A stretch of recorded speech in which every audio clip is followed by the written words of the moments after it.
ओम शक्ति नमः। ज्योतिष ज्ञान विज्ञान कार्यक्रम में आपका हार्दिक स्वागत है। और इस कार्यक्रम के द्वारा लगातार ज्योतिष के बारे में विभिन्न जानकारियां आप तक पहुंच रही हैं और एक ऐसा अभियान कि जिससे व्यक्ति इस प्रोग्राम के द्वारा अपना कल्याण स्वयं कर सके और जान सके कि उसके अपने बुद्धि विवेक के हिसाब से भी और परे जा करके दूसरी वस्तुओं के द्वारा किस प्रकार से वो अपना कल्याण कर सकता है। ये सबके साथ विधा जुड़ी हुई है हमेशा ही। आशा और निराशा, इन दोनों के बीच में व्यक्ति झूलता रहता है।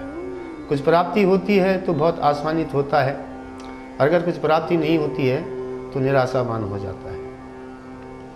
और एक और आश्चर्य की बात कि व्यक्ति को अगर सामने चाहे परमात्मा हो, चाहे ग्रह हो, चाहे उसका कोई नाते रिश्तेदार हो, उसको हर चीज अपने मन के मुताबिक चाहती है, नपी तुली अवस्था में चाहती है। हम लगातार परमात्मा से भी अगर कुछ मांगते हैं तो उसमें भी ज़्यादा नहीं चाहता हमको।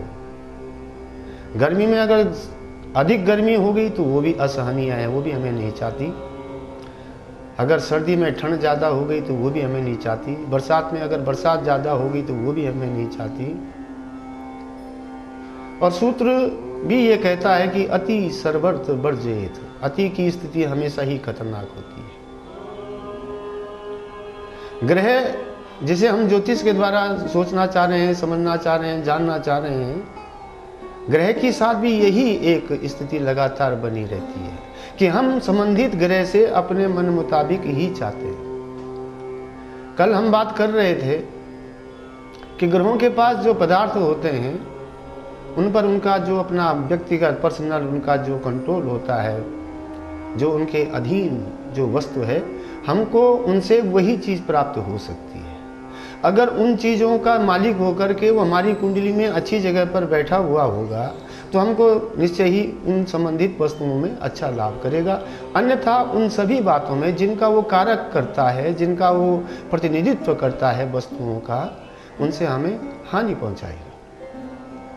कल हमने सूर्य, चंद्रमा और मंगल के बारे में बात करी थी। मंगल को हमने कहा था कि अगर आपको परिश्रम की कमी हो रही है, उत्साह की कमी हो रही है, रक्त की अल्पता हो रही है और व्हील पावर आप पूरी तरीके से अपना इस्तेमाल नहीं कर पा रहे हैं, सामने वाले पर आप अपना पूरा प्रभाव नहीं डाल पा रहे हैं, अपने कार्य को अपनी पूरी ताकत के साथ आप संपादित नहीं कर पा रहे हैं, तो आप मंगल से संबंधित कार्यों को, उपायों को कर सकते हैं। इसमें निर्भर अलग करता है कि हर एक ग्रह की कब आप करेंगे, उसमें आपको कब ज़्यादा फलित होगा। लेकिन ये इन ऑल की बात है कि ग्रहों के पास क्या वस्तु है। आज बात करते हैं कि बुध के पास क्या है।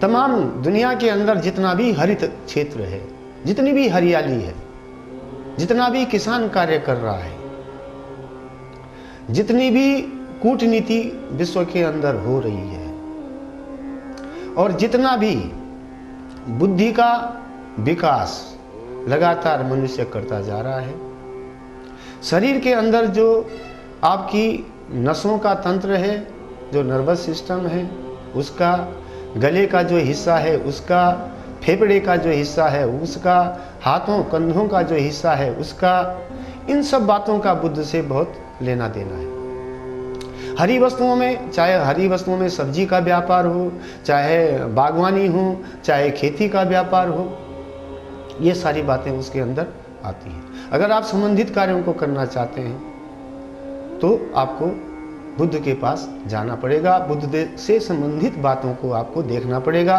कि आपकी कुंडली में बुद्ध की क्या स्थिति है और इन बातों में बुद्ध आपको कितना सहयोग दे रहा है।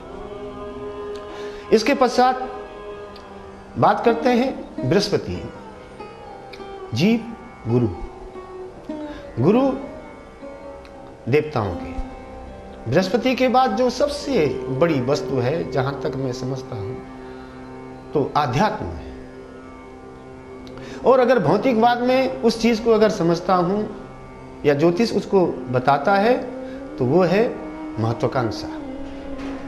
व्यक्ति की कुंडली में बृहस्पति की क्या स्थिति है, उसके आधार पर ही यह निर्णय कर पाते हैं कि यह व्यक्ति महत्वाकांक्षी है या नहीं है, या इसकी महत्वाकांक्षा किस प्रकार की होगी। तो भौतिकवाद में महत्वाकांक्षा का प्रतिनिधित्व करता है, एक बात है, और सबसे प्रथम आध्यात्म की बात करता है।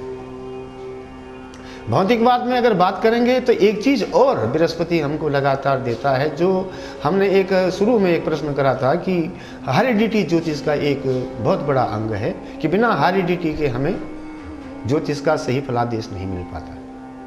तो जो ज्योतिष के अंदर हेरिडिटी का प्रोग्राम लाता, अनुवांशिकी जो गुण हमारे अंदर आते हैं, वो बृहस्पति के कारण आते हैं।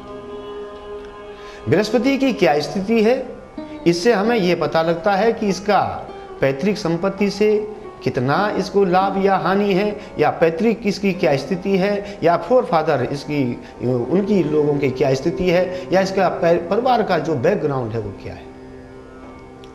बृहस्पति हेरिडिटी के साथ में आपके लिए वो सुख संपदा भी लाएगा जो आपके पिता दादा परदादा ने संचित करी होगी, और वो चीज भी लाएगा जिन लोगों को उन्होंने भुगता होगा वो भी लाएगा। पर्सनल लाइफ में आपको वो कितनी महत्वाकांक्षा देता है, ये निर्भर करता है बृहस्पति की वहाँ स्थित होने पर, कि कहाँ किन हालातों में बृहस्पति आपकी कुंडली में विराजमान है। और अहम बात जो हम पहले कह चुके हैं कि आध्यात्म, व्यक्ति कितना आध्यात्मिक होगा भी यही नहीं होगा, पूजा पाठ में उसकी रुचि होगी या नहीं होगी, वो इस प्रकृति का होगा, किसी धर्म को मानने वाला होगा या नहीं होगा, ये निर्भर करता है बृहस्पति पर।